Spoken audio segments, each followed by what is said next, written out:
Halo dan selamat datang di Proclaim 2022. Nama saya Andrew Park dan saya adalah pendeta senior di Gereja Evergreen di New York. Dan hari ini saya akan berbagi tentang pelajaran tentang raja-raja yang dihilangkan dari silsilah raja-raja. Silsilah yang dimaksud di sini adalah silsilah Yesus Kristus dalam Matius pasal 1. Ini adalah silsilah yang sangat menarik karena ini bukanlah silsilah yang berkesinambungan. Ada banyak generasi yang dihilangkan di sini. Sekarang bagaimana kita bisa tahu ini? Menurut Matius pasal 1 ayat 17, Alkitab memberitahu kita bahwa silsilah Yesus dibagi menjadi 3 periode yang masing-masing terdiri dari 14 generasi. Periode pertama dimulai dari Abraham hingga Raja Daud, periode kedua dimulai dari Daud hingga pembuangan ke Babel, dan periode ketiga dimulai dari pembuangan ke Babel hingga kelahiran Yesus Kristus. Sekarang ketika Anda melihat tahun dan periodenya, semuanya berbeda. Jadi periode pertama dimulai dari Abraham yang lahir pada tahun 2166 SM hingga pemerintahan Daud dimulai di Yerusalem pada tahun 1003 SM. Jadi rentang waktunya ada 1163 tahun. Periode kedua dimulai dari masa Daud hingga pembuangan ke Babel pada tahun 597 SM.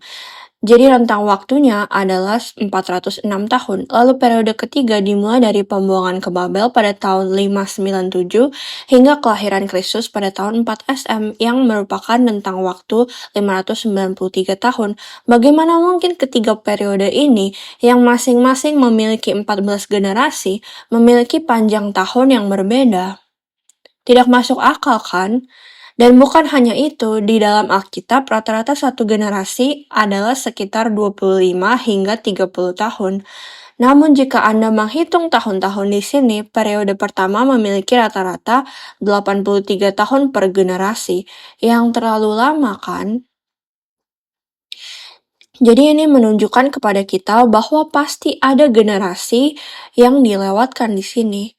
Periode ketiga juga memiliki rata-rata 42 tahun per generasi, yang jauh di atas 25-30 tahun. Namun bagaimana dengan periode kedua?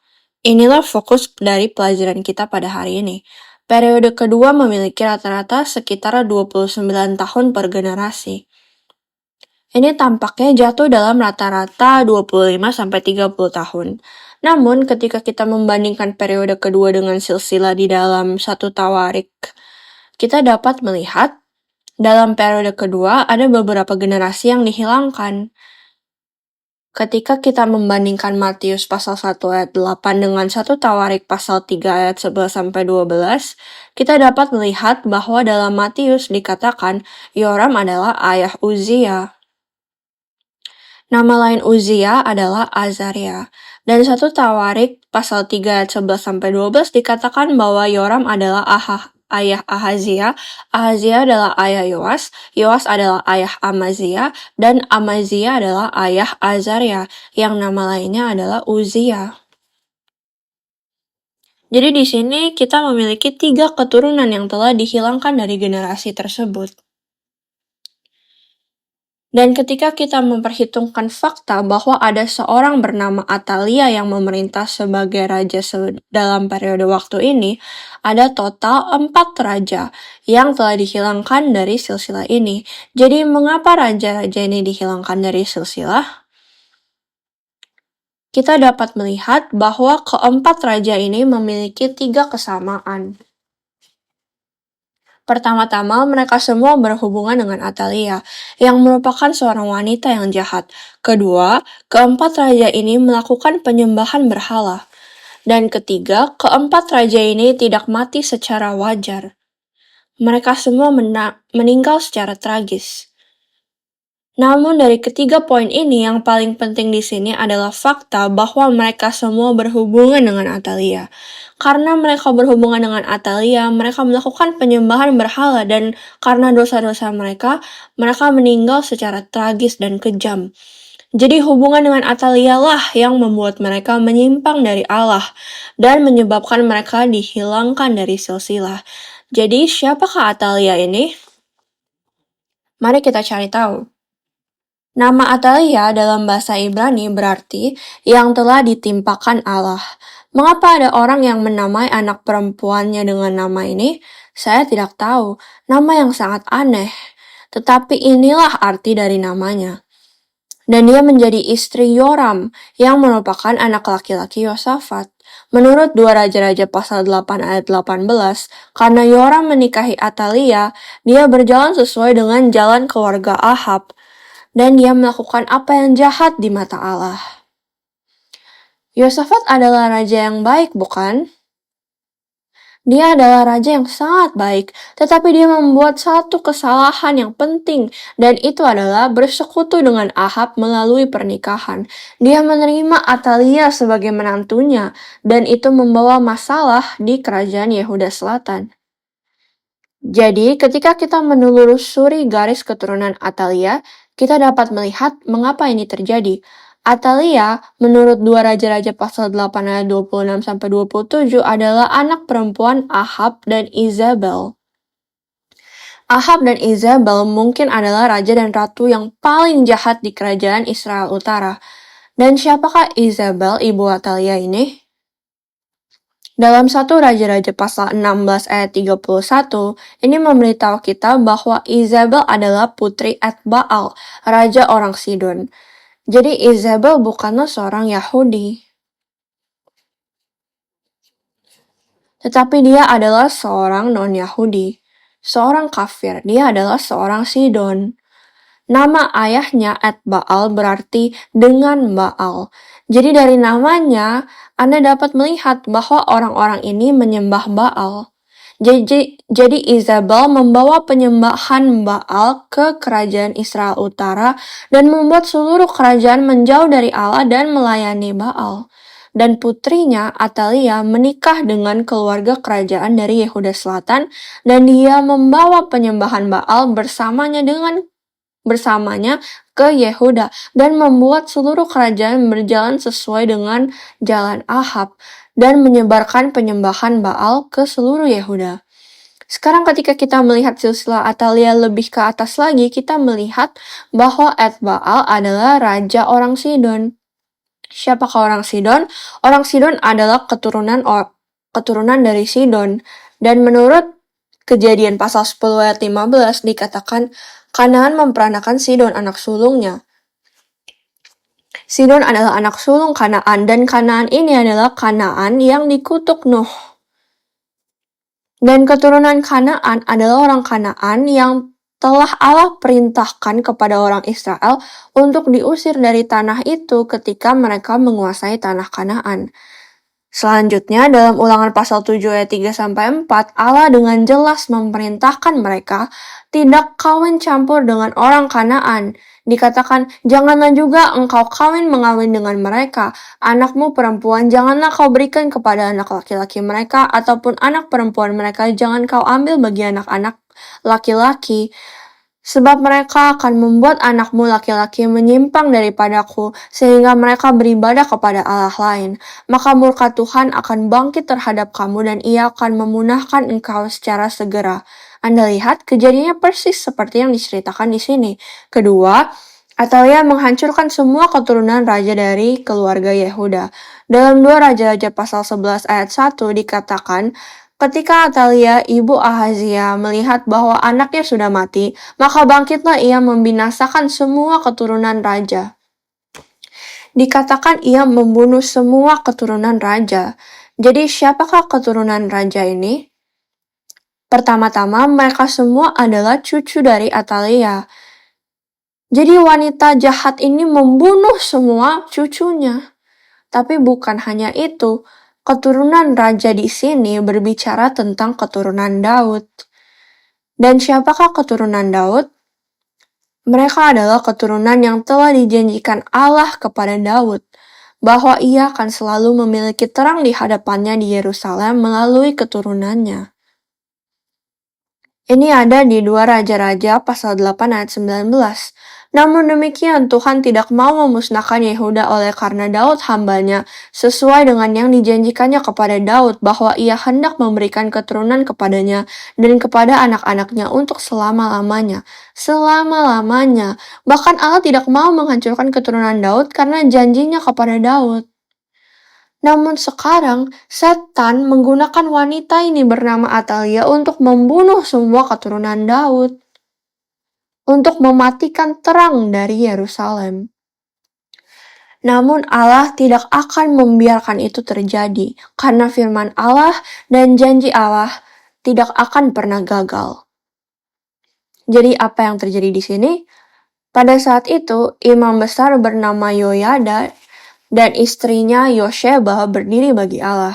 Dalam 2 Raja-Raja pasal 11 ayat 2-4 dikatakan, tetapi Yosheba, anak perempuan Raja Yoram, saudara perempuan Ahazia, mengambil Yoas bin Ahazia, menculik dia dari tengah-tengah anak-anak raja yang hendak dibunuh itu, memasukkannya ia dengan inang penyusunya ke dalam gudang tempat tidur, dan menyembunyikan dia terhadap Atalia sehingga dia tidak dibunuh.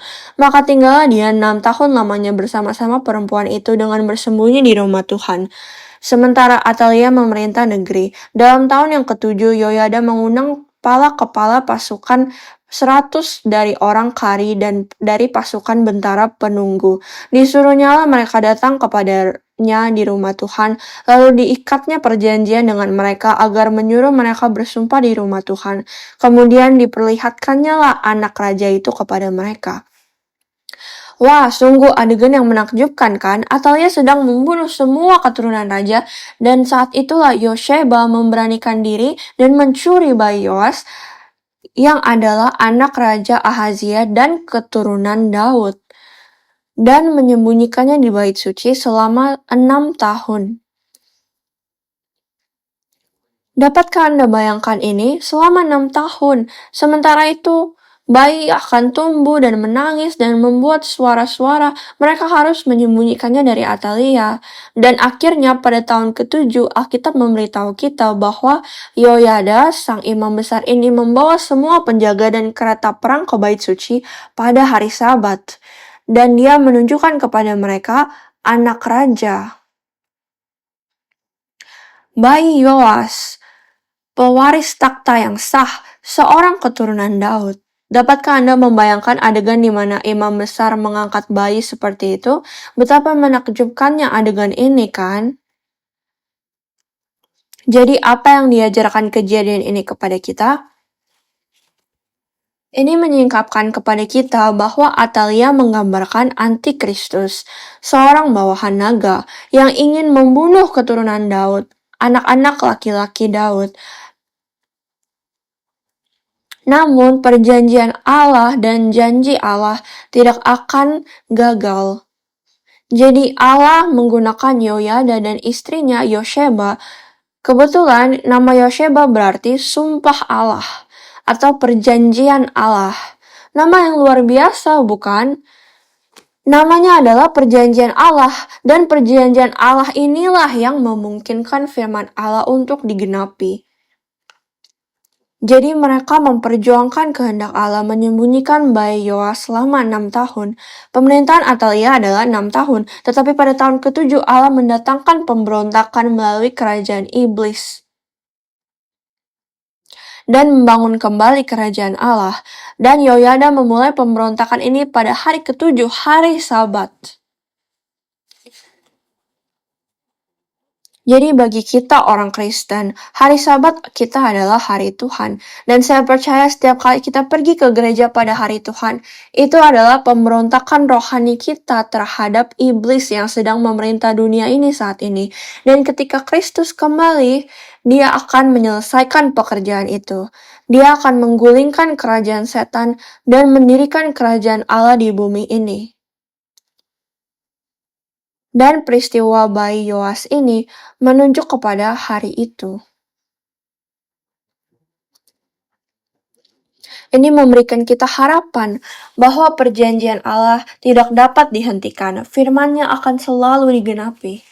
Jadi dalam 2 Tawarik pasal 23 ayat 3 dikatakan, lalu seluruh jemaat itu mengikat perjanjian dengan raja di rumah Allah.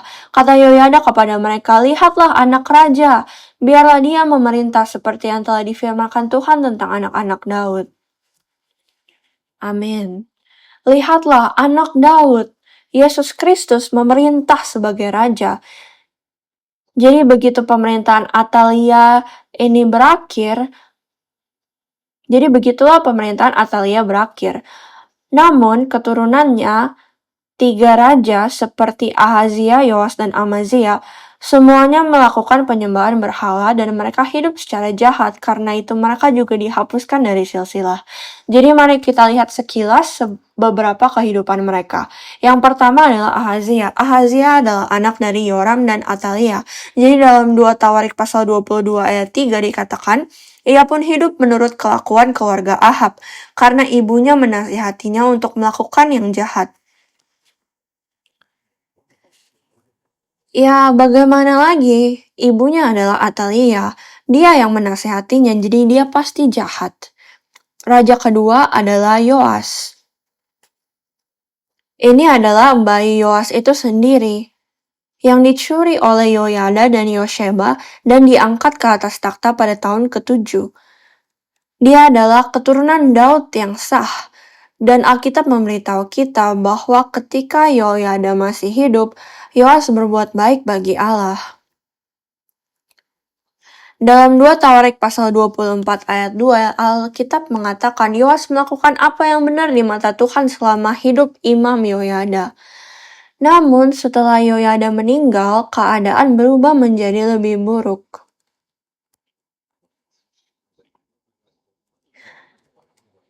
Dalam 2 Tawarik pasal 24 ayat 17-18 dikatakan, sesudah Yoyada mati, pemimpin-pemimpin Yehuda datang menyembah kepada raja.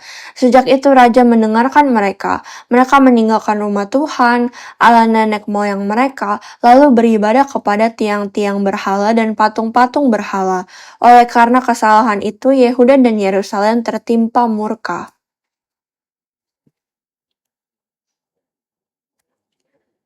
Wow, betapa tragis, bukan? Yoas tidak hanya tidak mendengarkan apa yang diajarkan Yoyada, tetapi ia juga membunuh Zakaria. Siapakah Zakaria? Ini bukan nabi yang menulis kitab Zakaria, tetapi di sini Zakaria adalah anak laki-laki Yoyada. Dia membunuh anak laki-laki Yoyada. Karena Zakaria menegur Raja Yoas. Dalam 2 Tawarik pasal 24 ayat 20-22 dikatakan, lalu roh Allah menguasai Zakaria, anak Imam Yoyada. Ia tampil di depan rakyat dan berkata kepada mereka, beginilah firman Allah, mengapa kamu melanggar perintah-perintah Tuhan sehingga kamu tidak beruntung? Oleh karena kamu meninggalkan Tuhan, ia pun meninggalkan kamu. Tetapi mereka mengadakan persepakatan terhadap dia, dan atas perintah raja, mereka melontari dia dengan batu di pelataran rumah Tuhan.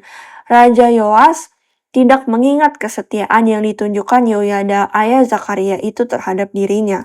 Ia membunuh anak Yoyada itu yang pada saat kematiannya berseru, semoga Tuhan melihatnya dan menuntut balas.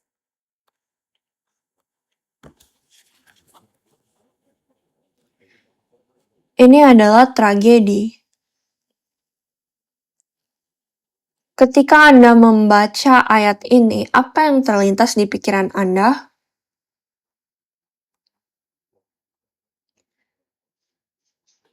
Pengkhianatan yang dilakukan Yoas itu mengerikan. Ya, tetapi saya pikir Alkitab di sini mencoba untuk menggambarkan sesuatu yang lebih. Ini adalah bayangan dari sesuatu yang lebih besar. Karena Alkitab menggunakan kata-kata di dalam ayat ini, ayat 22. Raja Yoas tidak mengingat kesetiaan yang ditunjukkan Yoyada. Alkitab menyebut Yoyada ayah Yoas. Dan kemudian Alkitab melanjutkan dengan mengatakan ia membunuh anak Yoyada itu. Itu tidak mengatakan saudaranya, tetapi dikatakan ia membunuh anak Yoyada. Yoas membunuh anak dari ayahnya. Jadi apa maksudnya? Ini merujuk kepada apa yang akan dilakukan orang Israel ketika Yesus Kristus, anak Allah, datang ke dunia ini. Dalam Keluaran 4 ayat 22, Allah berkata, Israel adalah anakku, anakku yang sulung. Tetapi ketika Bapa Israel, Allah kita, mengutus anaknya yang tunggal, Yesus Kristus ke dunia ini, apa yang terjadi? Israel mengkhianati Bapa mereka dan membunuh anaknya, Yesus Kristus. Itulah yang dilakukan Yoas di sini. Jadi melalui peristiwa ini, Allah sedang memberikan bayangan tentang pengkhianatan, pemberontakan yang akan dilakukan orang Israel dan semua manusia terhadap Allah, Bapa mereka. Ketiga, mari kita lihat Amazia. Awalnya Amazia melakukan apa yang benar di mata Allah. Namun setelah memperoleh kemenangan besar melawan orang Edom, ia menjadi sombong. Dan ia mulai melakukan penyembahan berhala dengan menyembah dewa-dewa Edom. Nah, ini tidak masuk akal bagi saya. Karena pada zaman itu, ketika dua negara berperang satu sama lain, dan ada satu negara yang menang, mereka akan berpikir, Allah kita menang melawan Allah mereka. Inilah cara mereka berpikir. Jadi jika Amazia kalah melawan orang Edom dan dia menyembah dewa-dewa Edom, itu bisa dimengerti. Sebab ia mungkin berpikir, oh Allah kita kalah dari Allah mereka, jadi aku akan melayani Allah mereka supaya aku bisa menjadi lebih kuat. Tetapi dalam kasus Amazia yang terjadi adalah kebalikannya. Ia pergi dan mengalahkan orang Edom.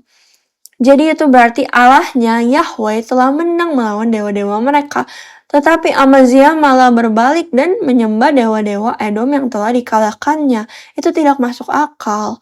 Jadi setelah itu apa yang terjadi? Di 2 Tawarik pasal 25 ayat 27 dikatakan, sejak Amazia menjauhi Tuhan, orang mengadakan persepakatan melawan dia di Yerusalem, sebab itu larilah ia ke Lakis. Tetapi mereka menyuruh mengejar dia ke Lakis, lalu dibunuhlah ia di sana. Lihat, setelah Amazia berpaling dari mengikuti Allah, setelah Amazia mengkhianati Allah, hamba-hamba Amazia juga bersengkongkol untuk melawannya, mengkhianatinya, dan membunuhnya. Jadi Anda lihat semua raja ini mati secara tragis, dengan tidak wajar, dan kematiannya sangat kejam. Jadi sebagai kesimpulan, apa arti dari semua hal ini? Penulis dari seri Sejarah Penebusan, Pendeta Abraham Park, menganggap bahwa penghilangan keempat penguasa jahat ini disebabkan oleh dosa besar mereka terhadap perjanjian. Mereka semua melanggar perjanjian Allah, jadi mereka disingkirkan dari silsilah Yesus Kristus. Jadi maksudnya adalah Pendeta Abraham Park mengatakan bahwa dengan menghilangkan generasi kegelapan dan dosa, Allah menunjukkan kepada kita bahwa silsilah Yesus dan Matius bukanlah daftar lengkap generasi dalam garis keturunan secara jasmani. Itu bukanlah tujuan dari silsilah ini. Tujuan dari silsilah Yesus Kristus adalah untuk mencatat garis keturunan iman yang menyingkapkan penyelenggaraan Allah dalam sejarah penebusan. Ini adalah silsilah yang menunjukkan kepada kita jalan yang dilalui perjanjian itu hingga Tuhan kita Yesus Kristus datang ke dunia ini. Meskipun ada kekurangan, kelemahan, dan pengkhianatan dari manusia, kesetiaan Allah lah terhadap firman-Nya dan perjanjiannya yang memungkinkan silsilah ini terus berlanjut hingga Yesus datang ke dunia ini. Dengan kata lain, silsilah ini adalah bukti yang ditunjukkan Allah kepada kita. Ini adalah buktinya yang mengatakan, lihat, aku setia pada perjanjianku. Meskipun manusia berkhianat, Allah setia pada firman-Nya. Allah setia pada perjanjiannya. Jadi ketika kita membaca silsilah ini, inilah inti yang Allah ingin kita terima dan pahami. Inilah yang perlu kita ingatkan kepada diri kita sendiri setiap kali kita membaca silsilah pada Matius 1. Perjanjian Allah tidak akan pernah gagal. Itu akan selalu terpenuhi. Tidak peduli seberapa buruk manusia, tidak peduli sebagaimana setan dan iblis mencoba menghentikan perjanjian itu agar tidak terpenuhi. Semangat Allah dan kasih karunia Allah dan kasih Allah tidak akan membiarkan itu terjadi. Dalam Yesaya pasal 9 ayat 6-7 dikatakan, sebab seorang anak telah lahir untuk kita, seorang putra telah diberikan untuk kita. Lambang pemerintahan ada di atas bahunya dan namanya disebutkan orang. Penasihat ajaib, Allah yang perkasa, Bapa yang kekal, Raja damai. Besar kekuasaannya dan damai sejahtera tidak akan berkesudahan di atas tahta Daud dan di dalam kerajaannya, karena ia mendasarkan dan mengokohkan dengan keadilan dan kebenaran dari sekarang sampai selama-lamanya. Kecemburuan Tuhan alam semesta akan melakukan hal ini. Amin. Kecemburuan Tuhan semesta alam akan melakukan hal ini. Tolong ingat, setiap kali Anda membaca silsilah dalam Alkitab, intinya adalah ini, Allah setia pada perjanjiannya. Firman-Nya akan selalu membuahkan hasil. Dan ketika kita mengingat ini, tidak peduli kesulitan atau penderitaan atau pencobaan apapun yang mungkin kita sedang alami saat ini, firman Allah kepada Anda akan selalu digenapi. Dan rencana Allah bagi Anda adalah untuk kesejahteraan Anda, bukan untuk kehancuran, tetapi untuk memberi kita harapan dan memberkati kita. Jadi kesetiaannya akan memampukan kita untuk mengatasi hambatan apapun yang mungkin menghadang kita. Semangat Allah lah yang akan melakukan ini. Semangat dan kasih-Nya bagi kita yang akan melakukan hal ini bagi kita. Saya berdoa agar semangat Allah kita semua akan bangkit dan semoga kita dapat bekerja bagi Allah dengan semangat yang sama. Amin. Mari kita berdoa. Bapa Surgawi yang terkasih, kami bersyukur kepadamu Bapa atas segala firman yang telah Engkau berikan kepada kami. Kami bersyukur kepadamu atas seri sejarah penebusan dan atas proklaim yang kelima yang telah Engkau izinkan untuk kami adakan. Dan seperti yang telah kita pelajari hari ini, semangat Tuhan kita akan menggenapi semua firman. Bapa, kami tahu dan percaya bahwa Allah setia pada perjanjiannya. Saya berdoa agar Engkau memampukan kami semua untuk berpegang pada firman ini dengan iman dan berdiri dan bekerja dengan semangat Allah di dalam hati kami.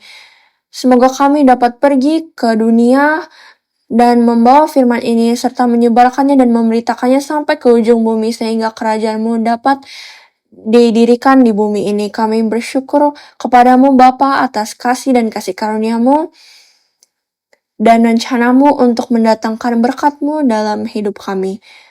Bapa, tidak peduli kesulitan atau penderitaan apapun yang sedang kami hadapi pada hari ini, tolong Bapa bantu kami agar kami bisa percaya dan yakin bahwa rencana-Mu bagi kami adalah untuk kebaikan dan kesejahteraan kami.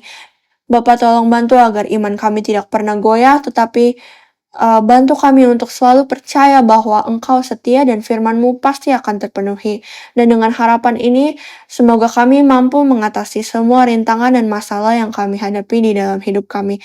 Kami bersyukur kepadamu, kami memberikan segala kemuliaan kepadamu, dan kami berdoa dalam nama Yesus Kristus. Amin.